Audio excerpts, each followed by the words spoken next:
পাকিস্তানকে 104 রানে হারিয়ে ঐতিহাসিক জয় পেল বাংলাদেশ। মিরপুরে একরকম ইতিহাস তৈরি করলো বাংলাদেশ।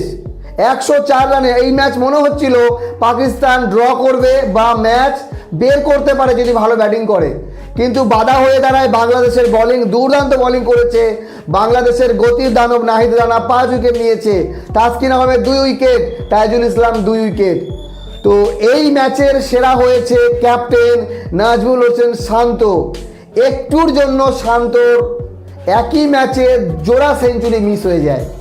প্রথম ইনিংসে 101 রান 130 বলে, দ্বিতীয় ইনিংসে 87 রান 150 বলে, মাত্র 13 রানের জন্য সেঞ্চুরি মিস এবং 188 রান করে ম্যাচের সেরা হয়েছে ক্যাপ্টেন শান্ত।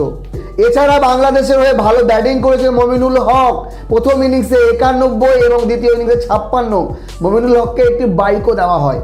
বিষয় হচ্ছে এই প্রথম টেস্টের প্রথম দিনে টসে জিতে পাকিস্তান বল করার সিদ্ধান্ত নেয় এবং বাংলাদেশের দুর্দান্ত ব্যাটিং 413 রান করে। যদিও মনে হচ্ছিল 500 করতে পারে, কিন্তু 413 করে। তার জবাবে পাকিস্তান 386 রানে অল আউট হয়ে যায়। বাংলাদেশ তাদের দ্বিতীয় ইনিংস 240 রানে 9 উইকেট হারিয়ে ডিক্লেয়ার করে দেয়। পাকিস্তানের টার্গেট এসে দাঁড়ায় 268, ওভার 76 ওভারে 268 রান। এই রান হয়েও যায়, যদিও টেস্ট ম্যাচ আর এই পঞ্চম দিনে পিচের যা কন্ডিশন, এই কন্ডিশনে পুরো লাভ নিয়েছে বাংলাদেশি বোলাররা। পাকিস্তানের ব্যাটসম্যান ছিল, দুর্দান্ত ব্যাটসম্যান ছিল। আবদুল্লাহ একমাত্র যে করেছে 66 রান, বাকি আজান 15 যে প্রথম ইনিংসে সেঞ্চুরি করেছিল, এই ইনিংসে করেছে মাত্র 15। ইমামুল হক 2, শান মাসুদ 2, সালমান আলী আগা 26, সাউদ শাকিল 15 এবং রিজওয়ান 15। তো ওভারঅল দেখতে গেলে বাংলাদেশ ব্যাটিং ভালো করেছে, বাংলাদেশ বোলিং ভালো করেছে, কিন্তু পাকিস্তান তাদের দল অনুযায়ী, তাদের প্লেয়ার অনুযায়ী সেই রকম কাজ করতে পারেনি। বাংলাদেশের লক্ষ্য হবে পাকিস্তানকে দ্বিতীয় টেস্টে হারিয়ে বাংলা ওয়াশ করা। যদিও বাংলাদেশ পাকিস্তানের ঘরের মাটিতে টেস্টে হোয়াইট ওয়াশ করে তারপরে এসছে। বাংলাদেশ নিশ্চিত করলো ঘরের মাটিতে সিরিজ ড্র।